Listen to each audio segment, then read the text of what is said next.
Good morning. It's Wednesday the 27th of May 2026 and today I've come to a place called Broadleywood Mill, or at least I'm by the remains of it. But also, and perhaps more importantly, you are watching my 300th film. I'll talk about that in a minute. Broadleywood Mill.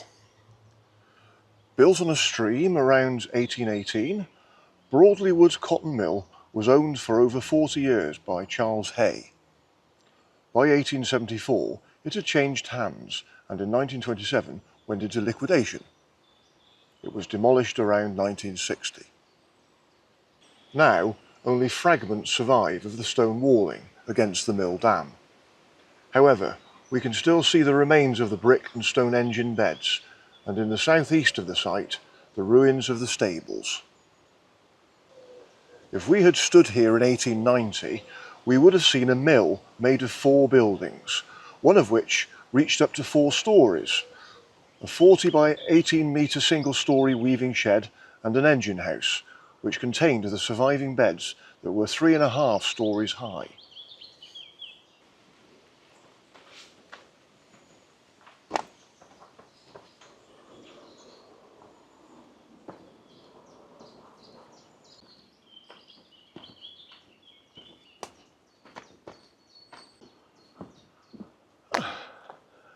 Okay, an old railway track then. Just follow this for a little way. So I'm in a place called Healey Dell Nature Reserve, which is not far north of Rochdale town centre. Again, never been here before. I'm looking forward to seeing what today's walk has to offer.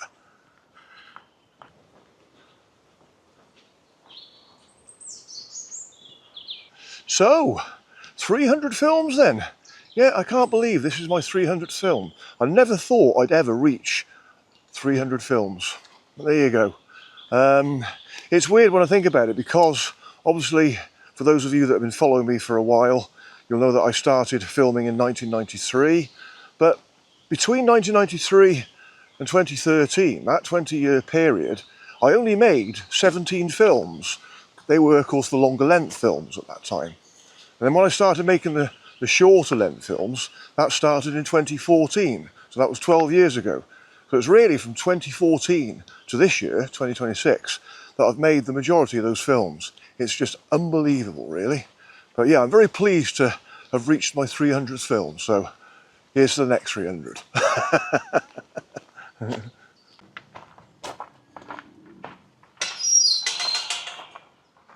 Having turned off the old railway line, I soon went right up a track at the edge of a modern housing estate.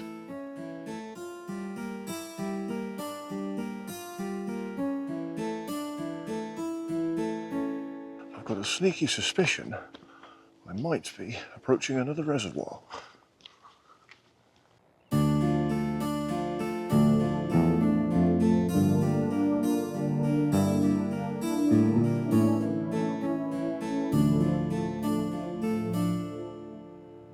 Spring Mill Reservoir then. Very pleasant.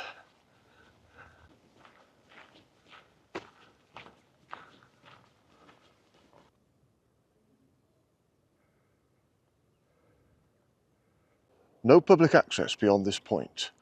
Ah, that's a bit of a bummer. Oh well. I'll just go back the way I came. It's not far. This track, although is marked on the OS map, wasn't marked as a public right-of-way, to be fair, so I was just trying my luck, if I'm being honest with you. It's just that just a bit further back, there was a right-of-way marked on the OS map, but there's since been new houses built, so the path doesn't exist anymore. So I was coming up this way to see if I could cut through to where I need to be later on, but I'm going to have to go back to where that new housing estate is and see if I can find my way from there.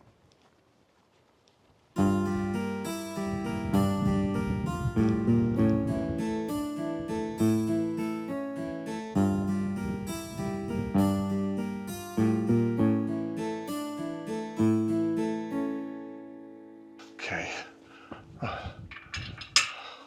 wasn't too much of a detour, that wasn't too bad at all really. Okay, well, I'm definitely on the right track now. The thing to do is don't do what I do. Don't do what I do and take these silly little detours hoping that I might get through.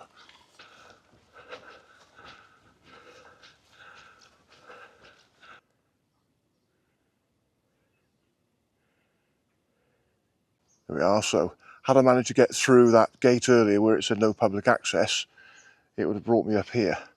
So it would have cut a little bit out, but there you go. Private land, and I don't want to ruffle any feathers, as I said. So my way now is along there, this path by the wall. So, oh, this is interesting. God, heck, I never see. Right, flipping heck. Grief. What a flipping, yeah. Okay, see if I can lift it back up again now. Oh, blimey.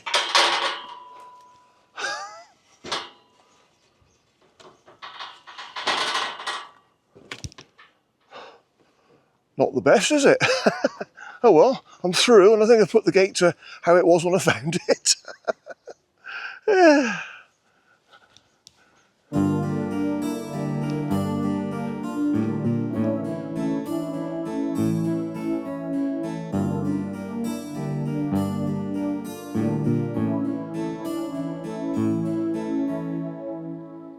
It's a very pretty stream down there. That's Prickshaw Brook. There's a footbridge over it just down here.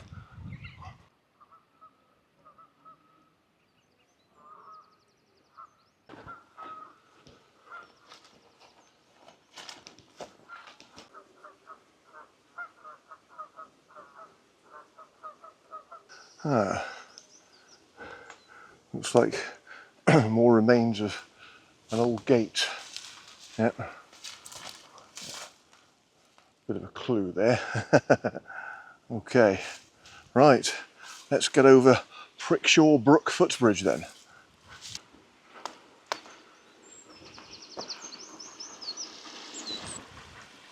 Ah, very pretty.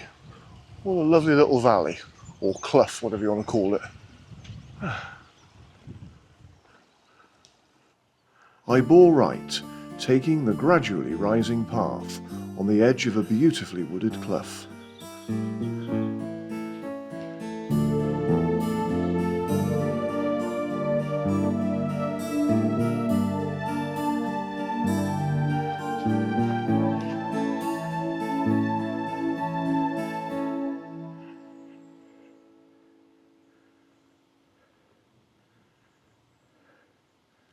So these spoil heaps mark the site of Bagden Quarry. And apparently it was from here that stone was lowered down by tram road to the railway at Broadley, where I was earlier at the start of my walk. Okay, so my way is more or less to the left of these spoil heaps.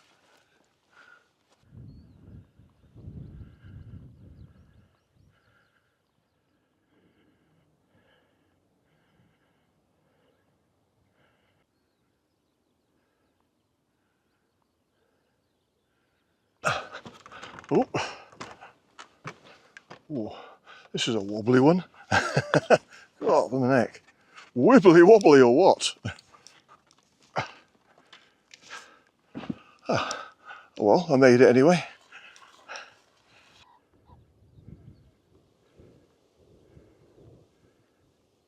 Great, so I've reached a decent path now then. And that just there is Bagden Hillocks. So I just follow this track now, so hopefully the route should be a bit easier for a while.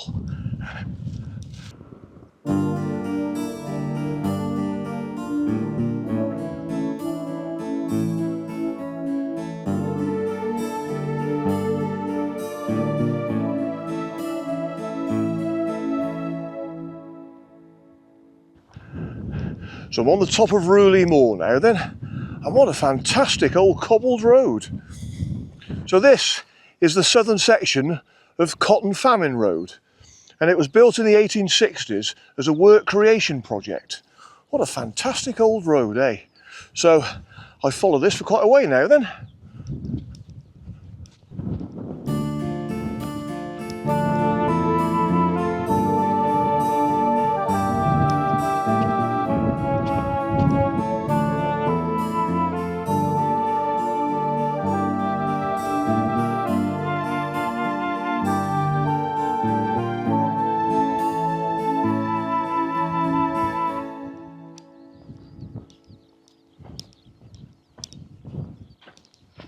It's interesting, the further I walk along this road, how the cobbles disappear and then reappear again. So there's a section back there which was just a rough track, and I'm back on cobbles again. So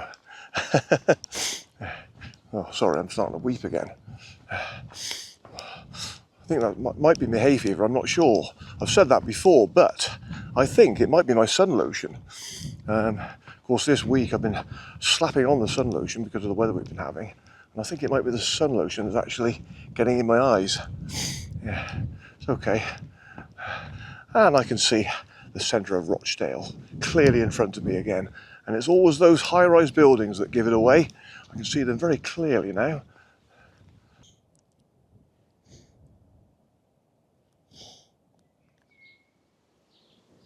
I turned left along Small Shore Road, soon going right through a gate with a permissive route sign.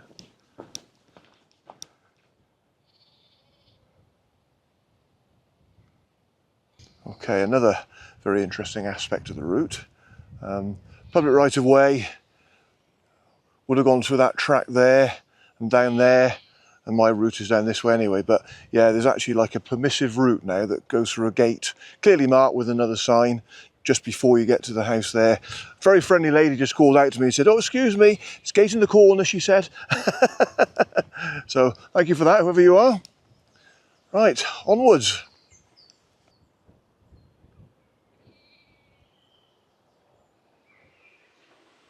My path dropped into woodland as I found myself back in Healey Dell Nature Reserve.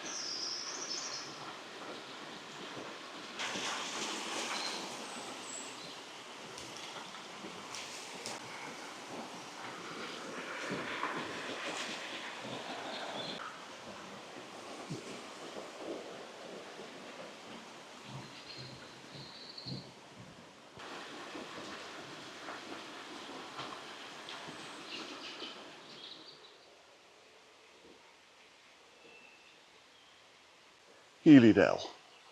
As well as being a registered site of biological importance and a nature reserve, Healey Dell is a popular walking spot with spectacular scenery, wildlife, flora and fauna.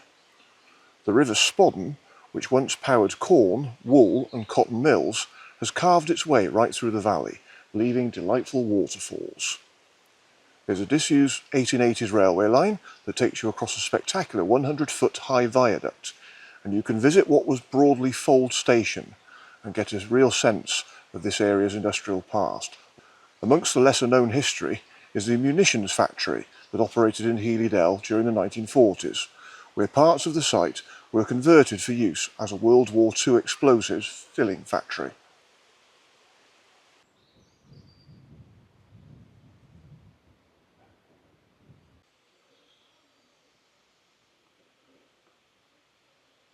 So this is Healey Dell Heritage Centre and tea rooms.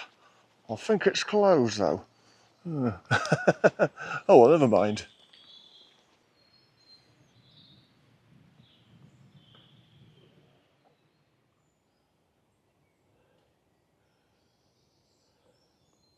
Okay, this is where I turn sharp left off this lane onto this path, which takes me back onto the old disused railway line.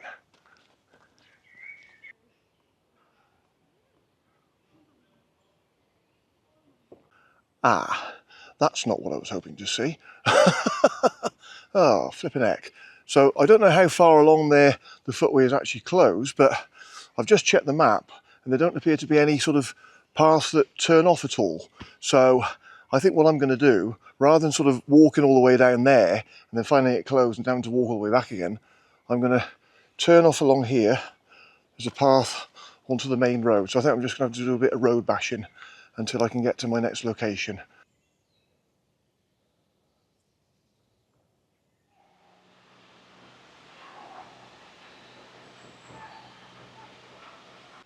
Okay, well it would seem I could have walked along the railway track despite the sign saying footway closed, but I could have got as far as here and I've come down this way anyway. It's just the footway over the viaduct seems to be closed. So never mind, I can't walk onto the viaduct, but I think my route is down below it anyway, so let's go down there.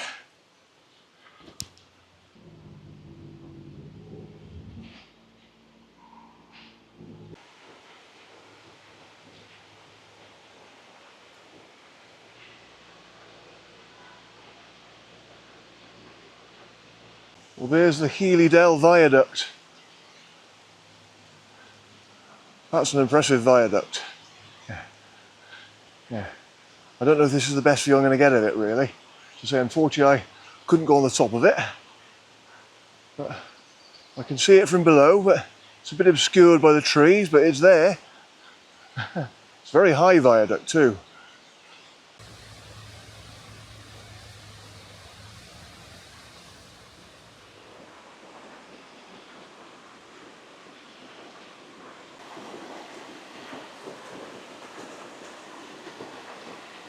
Oh, lovely.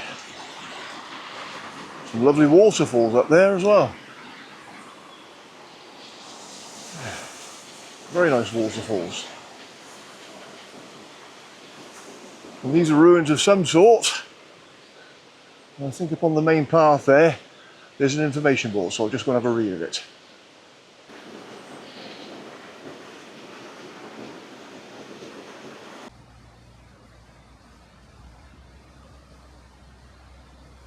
The Old Mill i'th Thruch. Presume that's how you pronounce it. The Old Mill i'th Thruch.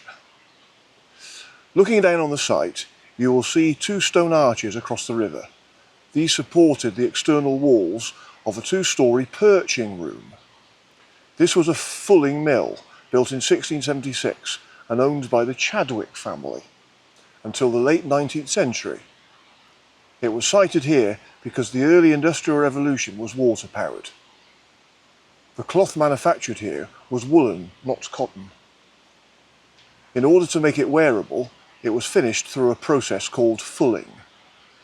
This changed the weave from a very loose knit to a dense, closely woven material.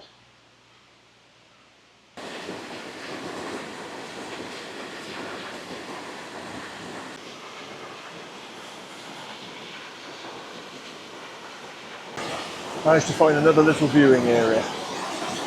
Oh, isn't that lovely?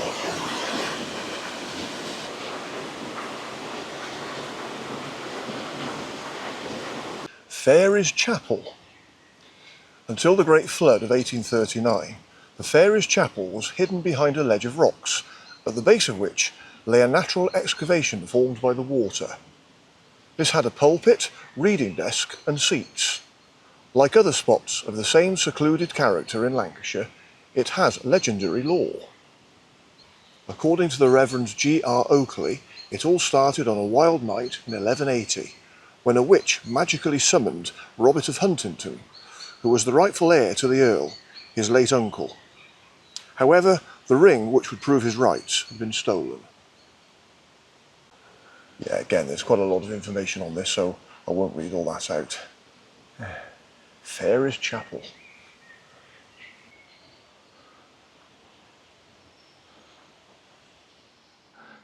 And there's the Courcy Hill railway line again. I'm just crossing over it, and the car park where I park my car is just over here on the left. And yes, it's been another lovely walk. Healey Dell and Rooley Moor. Absolutely wonderful.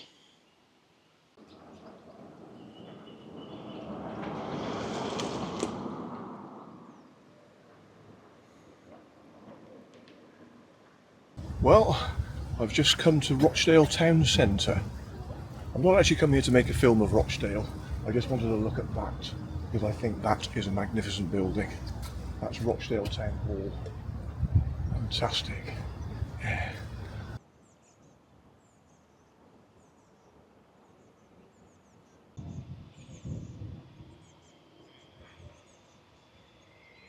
And over there, just over there, in my recent walks in the South Pennines, I quite often was getting views over Rochdale, and I kept saying, I could see all these high-rise buildings. Well, that's them there.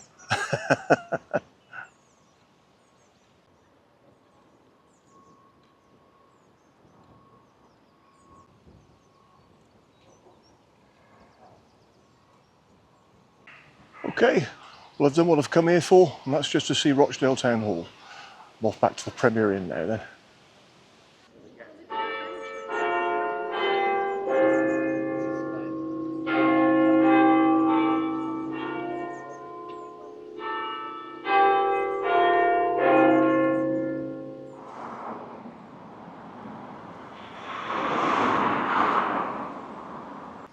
Well, I've just come back to my Premier Inn, and who should I bump into? Shanita Hello, hi. and Michael from Countryside Walking. Totally unexpected and a fluke. It certainly was. It's wonderful to see you both.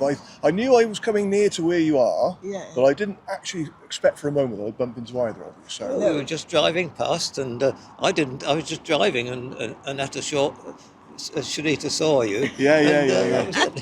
So don't forget to check out Countryside Walking. I was going to say that anyway, but yes, please do check out. I've always said that Shanita and Michael's channel is one of my favourite channels because Michael's got wonderful local knowledge, and that can be when you're not even local, you know, wherever you are, don't you? Yeah. And you, of course, you do the filming I like the music. and the music. You are a fellow composer.